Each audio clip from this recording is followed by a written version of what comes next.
And so if you've got a voice inside of you that says, who am I if I have X amount, this much, or I should just be happy with enough to get by? Well, just enough is honestly a very selfish way to live. If you only have just enough, what happens on a rainy day when you can't provide for yourself anymore? What if it's your Christian humility that's keeping you from growing your business profits? And what if that humility is actually disobedience to God? All too often we've been told that being poor is virtuous in some way and that being wealthy as a believer is dangerous. But the Bible clearly shows us that God isn't offended by your success or even your wealth. He's actually offended by you not fully tapping into your potential. The parable of talents in Matthew is just one example.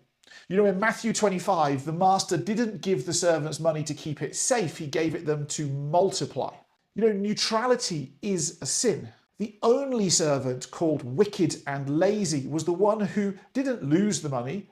It was the one who simply just didn't grow the money.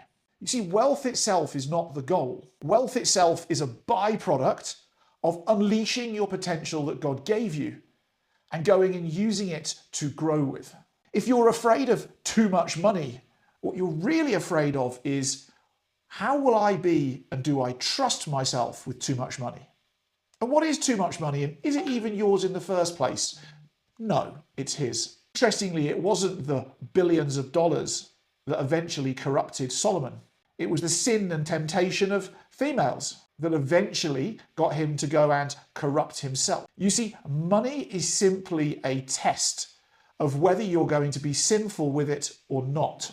So the real question around money is, how do you grow yourself so that you can avoid the temptation of sin when wealth arrives and actually choose to use the money for good and for the kingdom, as opposed to a pursuit of self-absorbed, look at me spending on things that don't really benefit others? The Bible says the love of money is the root of all evil, not the money itself. Money is simply a brick. It's a thing that in the hands of a criminal could be put through a shop window to go and rob the shop.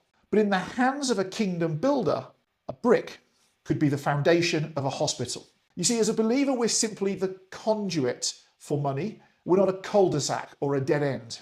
And as long as wealth is flowing through us, to our families, to our employees, to our suppliers, and to the kingdom itself, it can't actually clog your soul. And so if you've got a voice inside of you that says, who am I if I have X amount, this much, or I should just be happy with enough to get by?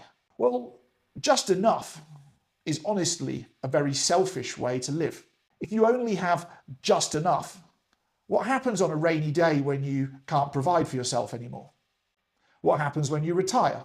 What happens when you can't employ more people or feed more families?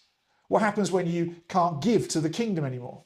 You know, just enough is the orphan's mentality. It's certainly not something from a gospel that preaches expansion.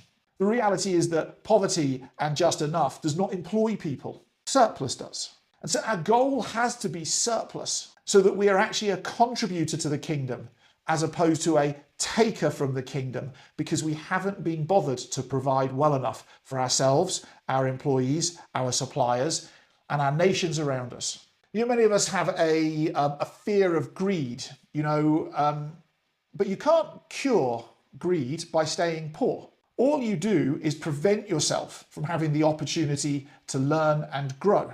You know, if you want to go and safeguard yourself against greed, maybe a concept of extravagant generosity is something that you should go and adopt. Maybe that's through tithing that increases as your income increases. Or maybe that's through the giving of people in different ways, in different circumstances, sponsoring missions, opening foundation, setting up food banks, employing more people. In Deuteronomy 8:18, it says, "But remember the Lord your God, for it is he who gives you the ability to produce wealth, and so confirms his covenant." You see, wealth is simply a sign of the confirmed covenant. In Proverbs 10:22, "The blessings of the Lord brings wealth without painful toil for it."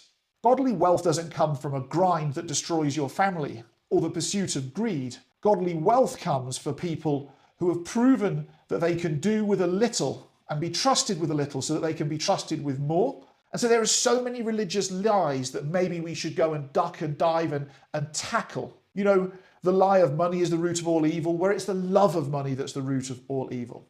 We have to grow into being a wealth conduit and a wealth manager for the kingdom, as opposed to being the cul-de-sac that just stores money for the sake of storing money. You know, being poor makes you more like Jesus. Well, Jesus had enough resources to fund a 12-man ministry, traveling around everywhere. Jesus himself was sponsored by a series of Jewish wealthy women. He didn't have to go out there and go and run a business, but he had enough to provide, not just for himself, but for the entirety of his ministry.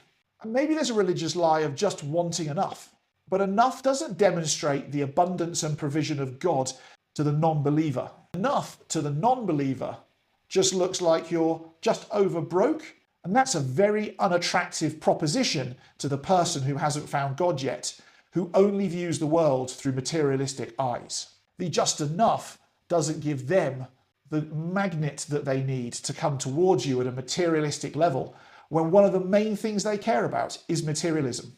And so just enough blocks you completely from doing the Great Commission, creating disciples in all nations. Now, at this point in time, many of you are going to be worried about the verse that Jesus taught about, where a rich man stands more chance of going through the eye of a needle or something like that on his way to heaven.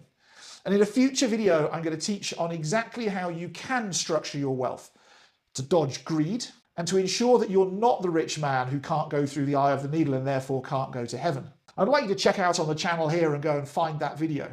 But you can't go and do the structuring until you've actually accepted that it's God's calling for you to go and generate enough wealth, more than enough wealth, so that you can contribute and sponsor the kingdom.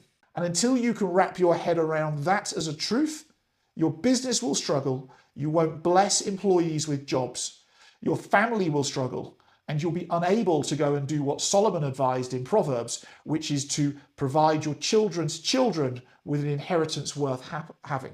So maybe we should stop apologizing for being profitable in the kingdom. Instead, we should start asking God for strategy on how best we can deploy the wealth that we generate. And maybe we should be out there showing the non-believer some of the materialistic gains that can come through God and only through God, in the understanding that to meet them where they're at, the one thing that they will see in front of everything else isn't your character or your care or your love. It's actually what you possess, because at that point in time, that's what they respect.